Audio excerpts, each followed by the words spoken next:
respiration, that's the spear, and the expiration. All of these things that have the spear in it, all of that come from the root, which is just breath. And the reason why I say it's reductionist is that if we look at our concepts in our own languages, for example, on the individual level, there's a concept throughout the continent as African people of the human being as a multiple of selves. What does that mean? It means that rather than just like a mind-body split that you find in Western Eurasia, you have this idea that the human being is composed of home, which is the equivalent of what we're referring to as the breath, right? Coming from the spirituality, right?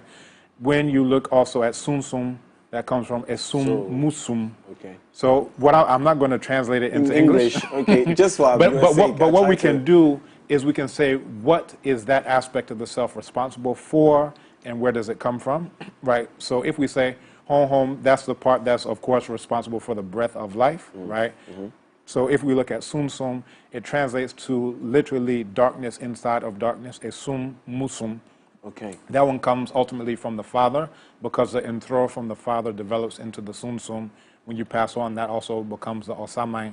So basically we have different aspects. We can also go to the okra, which comes from onyame, right? Then you also have the moja, which comes from your mother's line. So you have all these different aspects, but when we say spirituality, again, looking at the actual meaning where the word comes from, it only deals with one dimension of the many dimensions. You understand? I can also talk about maure, right? When I say mirajo, right? When I say arechiche, like all of these go into the multiple aspects of the self. So for me, I wouldn't define myself as either religious or spiritual, because neither one of those terms capture the totality of our understanding on the individual level or on the cosmic level of all that is. Obenfo, come to our level. Okay, come to our level, and let's ignore, for the purpose of this conversation, the English capturing of the word spirituality and religion in our own language, on our land. When we talk about home and all these things you're talking about, do you believe locally, as a person, do you believe in our definition, even as traditional people, the home, the sun, all these things? Do you believe that that's who you are? And religiously, again, ignoring the English word when it comes to religion, being bound back, are you also, do you identify as that?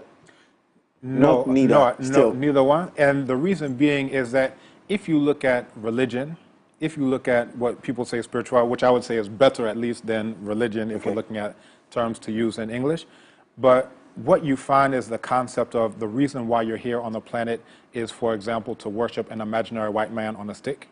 You understand? That's your reason for being. Whereas in our conception, your reason for being is to fulfill your destiny. Your nkrabia in Chi, for example, akunleyon in Yoruba, you know, also known as ayamo in Yoruba. So you have all these concepts. That's your reason for being on the planet. And to do so, you have to have good character, subaimpa. And then you also have to bobrapa, which is to live a good life. You understand? And when you do so, then you can become an ancestor. So even the conception of your reason for being and the reason for existing, if you take the Eurasian one, then all you're going to do is spend your time praising an imaginary white man. But if you take our own conception of your reason for being, you're going to actually fulfill your destiny, fulfill your purpose. And basically that comes back to the idea of the human being as multiple selves, that the reason that all of these different aspects of the self are together are for you to fulfill your destiny, for you to become an ancestor. Okay. If we take a deep breath, and I'll come back and ask you, definitely you must believe in something. For me, it's less belief and more so knowledge. Knowledge. And the reason why, like, for example, when we say GDA, it means that you've taken something and you've eaten it. You don't know if that thing is poisonous or not.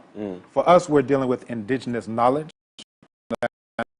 And Yoruba, the way to say belief is bagbo, which means you've accepted it before you even hear it. Okay. You understand? So I don't understand our spiritual system, for lack of a better term, on the basis of belief. The ones that are religion are on the basis of belief. It's telling you things that you cannot verify. A bush talk to someone, a burning bush talk to someone, or,